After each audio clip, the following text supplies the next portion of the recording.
Hey, my name is Ray and you're watching Ray Books. Today's video is going to be the 18th installment in my currently checked out series. If you're new to my channel and have never seen any of my currently checked out videos before, essentially the purpose of this series is to raise awareness about the different types of resources that public libraries provide.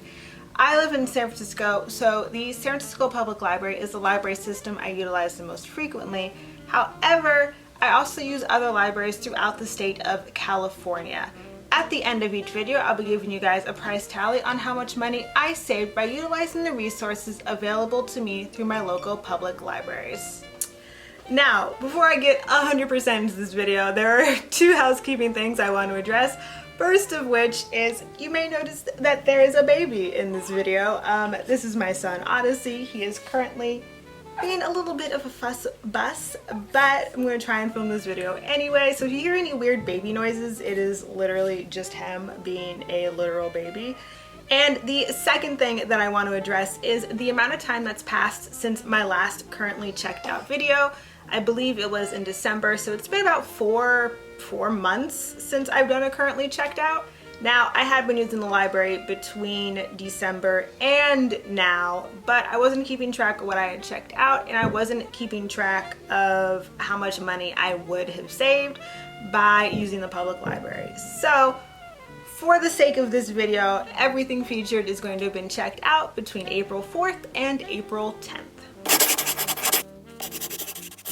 The first thing that I currently have checked out is The Coldest Winter Ever by Sister Souljah, and the second thing that I have checked out is the follow-up to that, which is A Life After Death.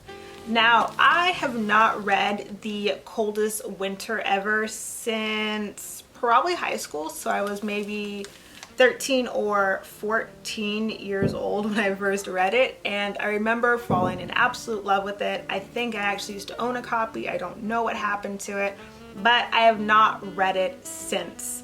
So I'm a little bit nervous about going back into it as an adult. From what I remember, the story follows a teenage girl named Winter, who is the daughter of a very prominent drug dealing family in Brooklyn.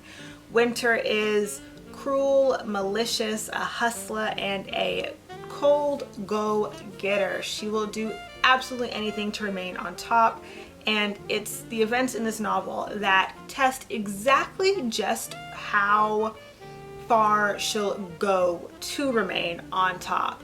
Life After Death takes place after the events in The Coldest Winter Ever, and I'm incredibly nervous about reading Life After Death just because the few reviews that I have seen of the book have absolutely ripped it to shreds. So I'm hoping I enjoy it, but from what I've seen from people with similar reading taste to mine, it's just it just might not be a fun time for me. The third thing that I currently have checked out is Raising Confident Black Kids, a comprehensive guide for empowering parents and teachers of Black children by MJ Fievre. I'm not good with names, but of course we already know that.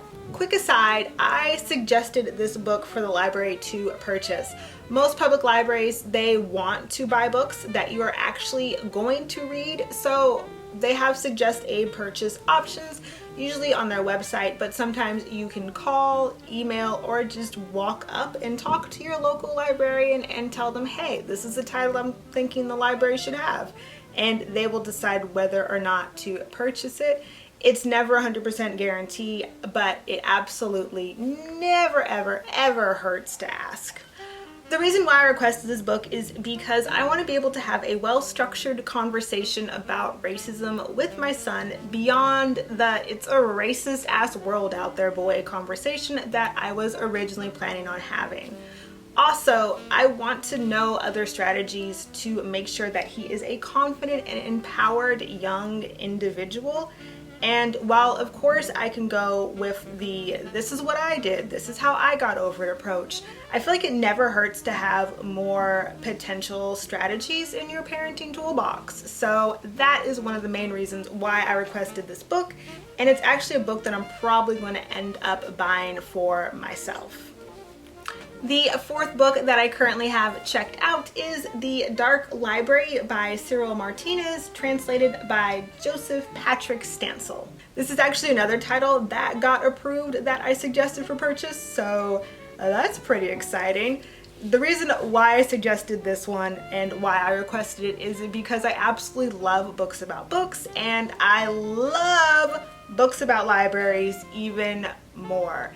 This one I actually finished. It wasn't my favorite read, but I've noticed I do have trouble kind of falling deeply in love with translated books anyway, but I did enjoy it. It did give me some pretty good ideas for like book lists that I want to create, and just kind of gave me a different perspective on books. I chuckled quite a few times because it does explore a whole bunch of different library and librarian tropes, and it does poke fun at a lot of those things, so that was a good time as well. The fifth book that I currently have checked out is A Necessary Blessing by Sarah Head. A Necessary Blessing is actually another one of my approved purchase suggestions, and actually the last purchase suggestion for this video that I actually checked out. I am super excited to read it because the synopsis sounds like something that I would absolutely love to read as one of those in-between refresher books. Basically, what the synopsis has promised me is some sort of time travel, a quiet little village in the English countryside, and ghostly retribution. All of which sound absolutely fascinating, and I very much look forward to reading it once I'm finished with what it is that I'm currently reading. The sixth book that I currently have checked out is How the One-Armed Sister Sweeps Her House by Cherie Jones, and this one is actually one that I ended up not finishing. I ended up DNFing it around 100 pages in, not because I thought the writing was horrible or that the story was lame, but because I just was not mentally ready to read it. Within those first 100 pages, there is the death of a newborn child, and as a new parent myself with a newborn, I didn't feel like I was going to be able to comfortably read that and just kind of go about my day. It just caused a lot of inner anxiety for me, so I decided just to put it down for now, but it's definitely something that I want to come back to later. From what I understand, the story takes place in Baxter's Beach, Barbados, in a resort town, and follows a medley of people whose lives are interconnected through trauma. And it's trauma that touches them no matter what their race or class or socioeconomic standing is. And it was beautifully written for the parts that I did read, and I loved the story, but the death of that baby just shook me, yo. It shook me. And that's also in the synopsis, so it's not a spoiler. It shook me, and I just could not continue reading it. But I do look forward to picking it up at a later date when he's a little bit older and I'm probably a little bit more comfortable in motherhood. The seventh and eighth books that I currently have checked out are both by Bernard Cornwell, the first of which is The Flame Bearer, and the second of which, and the one that I'm currently reading, is War of the Wolf. Both of these are part of his The Last Kingdom series, and I'm so close to finish it. There are 13 books in totals in the series, and these books are number 10 and number 11, I believe, so I'm currently on the 11th, and I'm so worried about finishing the series, you guys. Like, you don't understand. Like, I don't want to finish the series. I am loving this series. I love historical fiction, and I absolutely love how Bernard Cornwell is writing battle scenes, and I love his historical notes where he kind of says like, wow, this definitely did not happen, and I extended the lives of these characters. It was just good for the story. So I love that he writes historical fiction in a way where he does point out what is inconsistent in the story, what definitely did not happen, and why he wrote it the way that he did. Also, he writes a hell of a battle scene. His battle scenes they're just really, really, really well written. And I do know that there is a Netflix series based on the Last Kingdom series, but I have not watched it yet because I'm waiting to finish the book series first. So hopefully it'll fill the void that finishing the series is going to leave in my bookish heart and soul and pastime.